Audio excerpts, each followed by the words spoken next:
season is nowhere near over. We still have 5 games left. I think we can, we're going to be competitive these next 5 games. And I'm excited for Minnesota. I'm excited to learn more in our meetings and our practices and just try to, win a ball game. If anybody's asked you already, but what have you thought of Trey and Julian the last couple of weeks? How they've progressed? They've grown a lot as players, and to be considered young guys, they've really stepped up into a big role and have made plays. They're guys we can count on, and they're guys that you want to play next to you. With Trey out the first half, sounds like Jake Hansen might get an opportunity. I talked to you about Daly last week, and you kept bringing up Jake. Has he impressed you? Yeah, definitely. And yeah, he's impressed me with his special teams work and his work ethic in practice. He's a guy that wants to learn, is always, is very serious about studying the playbook. And so I think whoever it is going to be next guy up, and we're going to expect the same things that Trey has been doing for us. When you're out there now, the defensive lineup has changed as the season's gone along. Do you ever find yourself looking around and going, God, dog, there's a lot of young guys out here? I mean, there are. Not really. Every guy on this team, they're coached up well enough to know the position, and they're expected to do the things that we're asking.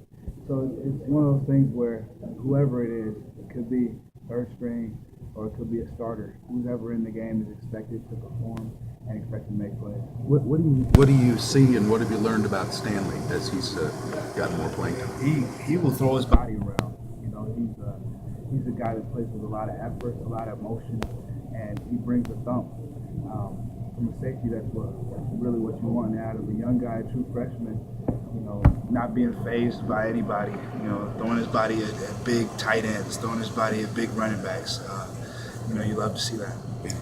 Coach brought up gap control, and some fans they might not kind of understand what that is. Why is that maybe difficult for younger guys or new guys who aren't used to this defense to kind of pick up on that? It's all about reading your keys, and a lot of things happen fast with what the offenses are doing and trying to do. So what Coach Smith and my dad always preach about is slow until you know. And once you know, we're expected to go fast and hit our gaps and stay in our gaps. So there's a lot of misdirection and things like that.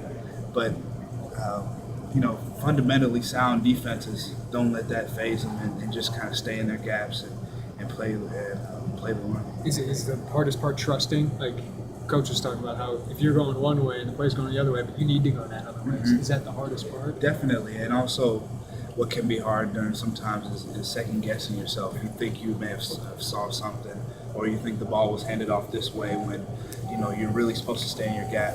So it's all about discipline and trust and just playing the system. Each play has been drawn up in the playbook throughout everything. So we just have to study and know what we're supposed to do every time we're out there.